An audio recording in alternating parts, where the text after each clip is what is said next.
From high gas prices to canceled flights, summer vacation season is turning into a nightmare for so many travelers. The pandemic prices were great, where it was like $2 a flight. Right now, the flights are skyrocketing, and it's getting out of hand. The border protection was just like, the line was just like so long. We were standing there for like 90 minutes. Oh man, this is crazy, man. I got to start the pump twice just to fill the tank up. It hurts double. But there may be a solution, a staycation. The latest issue of Condé Nast Traveler includes staycation ideas for the summer. Executive editor Erin Florio joins us with some tips for planning your perfect local vacation. Erin, good morning to you. We all know the reasons. I mean, we don't want to deal with those flight cancellations and all of that.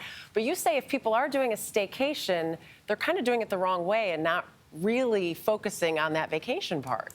Well, I think the unfortunate news is that, this was supposed to be the summer of revenge travel, and everybody was so excited to get back out there.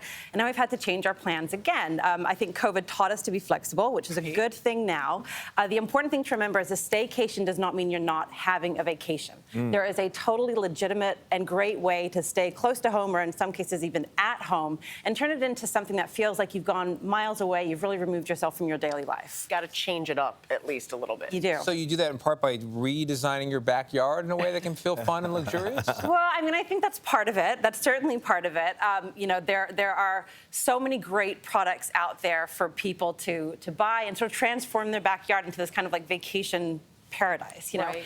If you weren't able to get to the national parks or make it to the camping site that you're planning to bring your kids to, a good idea is to, buy a tent. Put it up in your backyard. I love that idea. I like that. I'm going to do that. I saw Yeah. the picture and I was like, for sure. That's an easy one. It's really easy. And also what I think is really great about it is that you can still do it next year. You can take that big camping trip next year, but this means you're sort of giving your kids a bit of a primer into the experience. Like a warm-up. A bit of a warm-up, and also the kitchen facilities, the bathroom facilities are a little bit nicer. Right. Yeah, and if you really want to up the ante, you can get outdoor fire pits. You can really go big. Right. Okay, so speaking of kitchens, I'm a foodie. So when most people go on vacations, they're looking at the weather, the nearest beaches. For me, it's all about the menus. So you're saying there's a way to bring the food that you like on vacation home.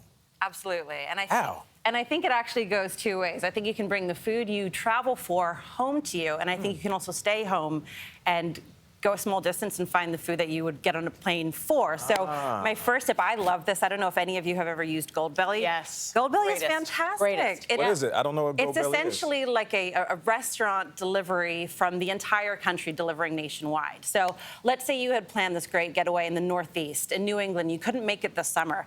You can go and get a great seafood feast, clam chowder, lobster rolls from Legal Seafoods in Boston, get it delivered to you in Idaho. What? Yeah. That's like Blue Malnati's My mind is Chicago blown pizza. right You bring it here. Chicago pizza, exactly. It's amazing. It's amazing.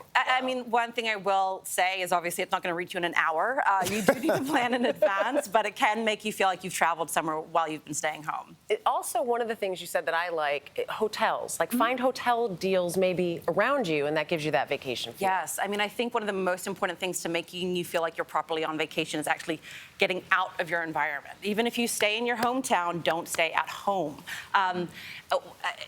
It's really easy, actually, to find hotel deals in summer. Be flexible.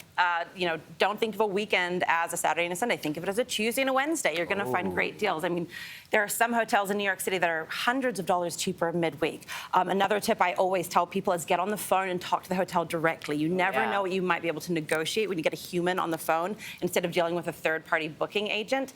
And finally, if you're not in a city but you're close by, consider going to a city for your holiday instead of to the coast or to the park, because the cities empty out and the hotel rates drop with that. These are some good tips. There's so many good ideas here.